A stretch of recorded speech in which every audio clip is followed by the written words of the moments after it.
नमस्ते दोस्तों, मेरा नाम अखिल है। यह 7 साल पहले की बात है, जब मैं अपने गांव में रहता था। मेरे घर में एक किराएदार करीब 4 साल से रह रहा था। मैं और हमारी फैमिली ऊपर वाली मंजिल पर रहते थे और नीचे वाला फ्लोर हमने किराए पर दे रखा था। उनको मैं चाचा चाची कहता था, क्योंकि चाचा की जॉब थी इसलिए वो यहाँ रहते थे। उनके 2 बेटे थे और दोनों ही दिल्ली में रहते थे। वो अभी पढ़ाई कर रहे थे। चाचा चाची से हमारी काफी बात होती थी और अब घर जैसा ही माहौल हो गया था। मेरे परिवार वाले उनसे खुलकर बात करते थे, लेकिन मैं चाची से थोड़ा दूर ही रहता था। उनका स्वभाव थोड़ा अटपटा था, छोटी सी बात पर भी बुरा मान जाती थी और कभी कितना भी मजाक कर लो कुछ भी नहीं कहती थी। एक दिन गर्मी के टाइम में मैं अपनी छत पर टहल रहा था। फिर थोड़ी देर बाद चाची भी आ गई। उन्होंने मुझे देखकर स्माइल दी और हम दोनों वहीं पर खड़े होकर बातें करने लगे। वो नॉर्मली मेरी पढ़ाई और आगे के करियर के बारे में पूछने लगी। कुछ देर तक ऐसे ही टाइम पास की बातें होती रही। फिर मैं वहां से चला आया। मैं ज्यादा देर उनके साथ बात नहीं कर पाता था। एक दिन मैं अपने बाथरूम में घुसा हुआ अपने नीचे के बाल साफ कर रहा था। मेरे बाथरूम का जो रोशनदान था वो छत पर निकला हुआ था और छत पर खड़े होने से अंदर का थोड़ा दिख जाता था। मैं अपनी ही मस्ती में गुनगुनाता हुआ शेविंग करने में लगा हुआ था। मुझे ध्यान ही नहीं रहा कि ऊपर खड़ा इंसान बाथरूम में झांक सकता है। बाल साफ करने के बाद मैंने उसको को अच्छी तरह से धोया। धोते हुए नागराज में तनाव आ गया। पुरुष मित्र तो जानते ही हैं कि नहाते समय भी अगर साफ करोगे तो फड़फड़ाने लगता है। अब उसको शांत करना भी जरूरी था। काफी टाइम से उसको मैंने साफ नहीं किया था, इसलिए और भी ज्यादा मजा आ रहा था। मैं अपनी पीठ को दीवार से लगाकर आंखें बंद करके फुल मजा ले रहा था। मैंने अपनी टांगें खोली और अपना सर ऊपर करके एंजॉय करने में लगा हुआ था। जब मुझे लगा मेरा नागराज दम तोड़ने वाला है, तो मैंने अपनी स्पीड बढ़ा दी। जब मैं रिलैक्स हुआ और आंखें खोली तो अचानक मेरी नजर चाची पर पड़ी, जो मुझे रोशनदान से देख रही थी। डर और शर्म से मेरी हालत पूरी तरह से खराब हो गई थी। उस दिन के बाद फिर मैं जब भी चाची को देखता तो अपनी नजरें चुराकर भाग जाता था। जब भी वो सामने होती थी तो मैं कट लेता था। वो भी मुस्कुरा देती थी। गर्मी के मौसम में मुझे टहलने की आदत थी, तो एक दिन ऐसे ही मैं शाम को जब छत पर टहल रहा था तो चाची भी आई। चाची के आते ही मैं नीचे जाने लगा तो चाची ने मुझे रोक लिया। मैं थोड़ा घबरा गया कि ये कहीं उस दिन वाली बात न करने लगे। वो बोली, क्या बात है, मुझसे भागते क्यों रहते हो? इतने परेशान क्यों रहते हो तुम मेरे सामने? अगर उस दिन की बात के बारे में सोच रहे हो तो डरो मत, मैं किसी से नहीं कहूंगी। चाची के भरोसा देने पर मैं थोड़ा सहज हुआ। फिर वो बोली, मैं इतनी भी बुरी नहीं जितना तुम मुझे समझ रहे हो। मैंने उनको देखा तो वो थोड़ा मुस्कुरा रही थी। फिर मैं भी उनको देख मुस्कुरा दिया। वो पूछने लगी, अच्छा ये बताओ, जो तुम उस दिन वो बाथरूम में कर रहे थे वो क्या तुम रोज करते हो? मैंने नाटक करते हुए कहा, मतलब मैं समझा नहीं। नहाता तो मैं रोज ही हूँ चाची। फिर वो बोली, मैं नहाने की बात नहीं कर रही, वो जो तुम उस दिन बाथरूम में कर रहे थे उसकी बात कर रही हूँ। चाची की बात पर मेरा चेहरा शर्म से लाल हो गया। मैंने नजर नीचे कर ली। चाची बोली, शर्मा क्या रहे हो? ये सब तो प्राकृतिक क्रियाएं हैं, औरतें भी करती हैं। मैंने इतना भी मुश्किल सवाल नहीं किया है कि तुम जवाब ही नहीं दे पा रहे हो। फिर मैंने चाची को बोला, अगर कोई सुन लेगा तो बहुत प्रॉब्लम हो जाएगी। मुझे डर था कि कोई भी कभी भी ऊपर आ सकता है। चाची कहने लगी, यहाँ हम दोनों के अलावा और कोई नहीं है। अगर तुम चाहो तो हम लोग धीरे धीरे बात कर सकते हैं, और अगर कोई आएगा तो टॉपिक बदल देंगे। इस बात से अब मुझे चाची की हरकत कुछ ठीक नहीं लग रही थी। वो जानबूझकर गर्मा गर्म बातें करना चाह रही थी, मगर मुझे भी चाची से बात करना अच्छा लगने लगा। वो कहने लगी, हम दोनों अकेले में एक दोस्त की तरह रह सकते हैं, मगर सबके सामने अब तक जैसे थे वैसे ही रहेंगे। इससे किसी को कुछ पता नहीं चलेगा। उनकी इस बात से मैंने पहली बार चाची को ऊपर से नीचे तक अच्छे से देखा। चाची ने मुझसे पूछा, क्या हुआ अखिल, ऐसे क्या देख रहे हो? इस सवाल से मैं थोड़ा घबरा गया और कुछ नहीं बोला। चाची ने कहा, हम दोनों अब अकेले में एक दोस्त की तरह हैं। अगर तुम मुझे अपना दोस्त मानते हो तो बता सकते हो, वरना तो मैं समझेंगी कि ये दोस्ती केवल मेरी तरफ से ही है। मुझे कुछ समझ नहीं आ रहा था कि क्या बोलूं, क्योंकि मुझे डर था कि कहीं चाची बुरा ना मान जाए। फिर मैंने बात बदलते हुए उनसे पूछा, क्या आप भी वो काम करती हैं? चाची ने पूछा, कौन सा काम? शायद वो खुलकर और क्लोज होना चाहती थी, क्योंकि उनको पता था कि मैं शर्मा रहा हूं। मैं बोला, वही काम जो मैं उस दिन बाथरूम में कर रहा था। वो बोली, क्यों, मैं नहीं कर सकती क्या? मैं इंसान नहीं हूं? मेरी कोई चाहत नहीं है? ऐसा बोलकर वो थोड़ा सा मुस्कुराई और बोली, करती तो हूं, मगर वैसे नहीं जैसे तुम करते हो। मुझे कुछ समझ नहीं आया तो मैंने उनका चेहरा देखा और पूछा, क्या आप रोज करती हो? चाची, नहीं रे, जब मन होता है तभी करती हूँ। मैंने कहा, तो आपको करने की क्या जरूरत है? आपके साथ तो चाचा भी हैं। फिर वो थोड़े गुस्से में बोली, उस बूढ़े से कुछ नहीं होता, जरा सी देर में ही हांफने लगता है। बताओ अब मैं क्या करूं इसमें? मैं चुपचाप उनकी बातों को सुन रहा था। फिर वो बोली, तूने कोई लड़की क्यों नहीं पटाई अब तक? ये सब करने की क्या जरूरत है तुझे? तेरी उम्र में तो सब लड़के गर्लफ्रेंड रखते हैं। उनकी बात पर मैंने कहा, मुझे कोई मिली ही नहीं ऐसी जिसको देखकर लगे कि इसके साथ कुछ हो सकता है। चाची ने कहा, पहले कोशिश तो कर, और ऐसी कोई मिली नहीं का क्या मतलब? ऐसा भी क्या चाहिए तुझे?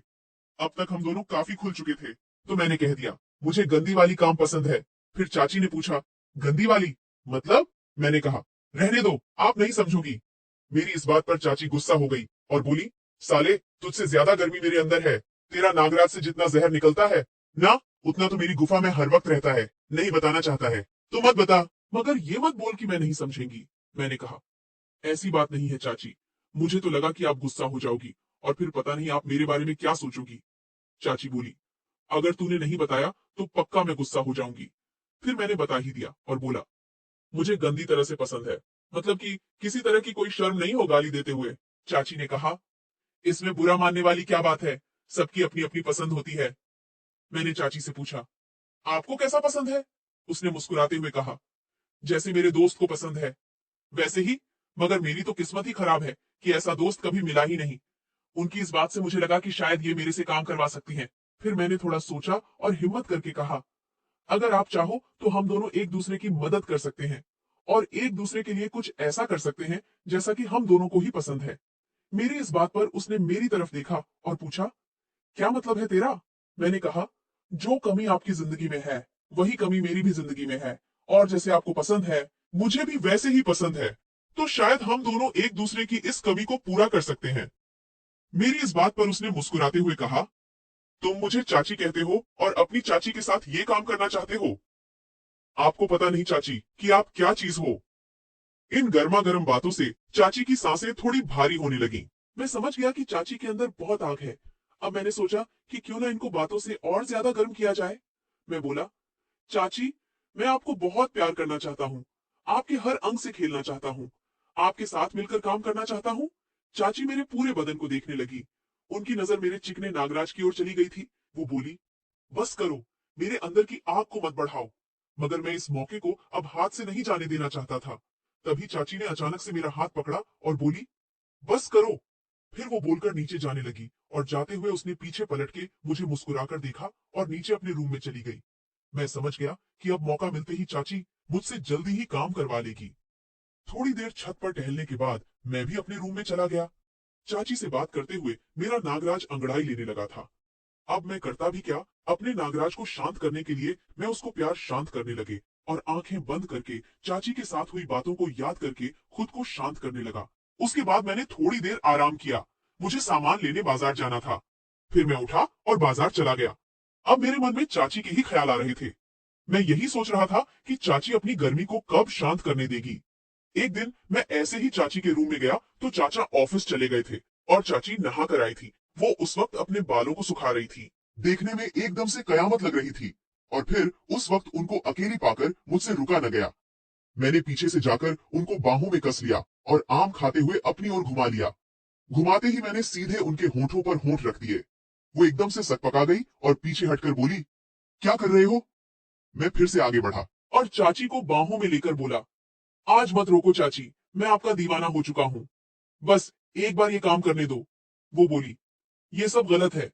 फिर मैंने उनको समझाया, जिंदगी एक ही बार मिलती है चाची, इसलिए खुलकर जीना चाहिए। ऐसे आग में कब तक जलोगी? फिर चाची ने हंसते हुए कहा, अच्छा बेटा, अब तू अपनी चाची को ही समझा रहा है, कैसे जीऊं खुलकर? मैंने उनके बदन को सहलाते हुए कहा, चाची, मेरे नागराज को गुफा में जाने दो। वो बोली, तू बहुत कमीना है। मैं तो तेरे को बहुत सीधा समझती थी, मगर तू तो उसका उल्टा निकला। मैंने हंसते हुए कहा, जिसके पास आप जैसी माल हो तो कोई भी शरीफ कमीना हो जाएगा। मेरे मुंह से माल सुनकर चाची ने मेरा कान पकड़ा और बोली, साले चाची से सीधा माल? फिर मैंने झूठा नाटक करते हुए चाची को बोला, ठीक है, अगर आपको पसंद नहीं है तो बोल दो, मैं आपको कभी परेशान नहीं करूंगा। चाची ने कहा, यार तुम तो बुरा मान गए, तुम मुझे क्या परेशान करोगे? तुमसे ज्यादा तो मेरी ये गुफा मुझे परेशान करती है। फिर मैंने कहा, तो इंतजार किस बात का है चाची? मेरे नागराज को जल्दी से गुफा में जाने दो, फिर गुफा आपको कभी परेशान नहीं करेगी। मैं चाची के हाथ को पकड़कर अपने हाथ में ले लिया और बोला, खुद ही देख लो, ये नागराज गुफा के साथ साथ आपका भी परेशान दूर कर सकता है। चाची अब गर्म होते हुए मेरे को पकड़कर धीरे धीरे आगे पीछे करते हुए बोली, तो देर किस बात की है? मैंने कहा, चाची मैं तो बस आपकी सहमति का इंतजार कर रहा था। वो बोली, तुम अब अकेले में मुझे आप कहकर मत बुलाया करो, मुझे तुम ही कहा करो। फिर मैंने चाची को धक्का देते हुए बेड पर गिरा लिया और गुफा को ध्यान से देखने लगा। फिर मैंने एक एक करके सारे कपड़े फेंक डाले और वह चीख उठी, आराम से करो, दर्द हो रहा है। मैंने बोला, ठीक है चाची, आराम से मजा दूंगा। मैं एक हाथ से आम खाने लगा और दूसरे हाथ से आम की नोक को हल्के दांतों से काटना शुरू कर दिया। उसकी आंखें बंद हो गईं और वो तेज तेज सांसें लेते हुए सिसकारने लगी।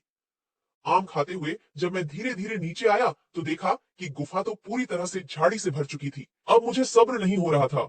अब गुफा को साफ करना मेरे लिए बहुत आसान हो गया। उस दिन मैंने नागराज को गुफा में डाल दिया और फिर मैंने चाची के चेहरे को देखा तो वो बहुत खुश दिख रही थी। उसके चेहरे पर एक अलग सा सुकून और मुस्कुराहट थी। मुझे ये देखकर बहुत अच्छा लगा और मैंने चाची को बड़े प्यार से चूमा। उसके बाद हम दोनों अलग हुए और अपने अपने रास्ते चल दिए। मैंने जाते जाते चाची से पूछा, अगला कार्यक्रम कब होगा?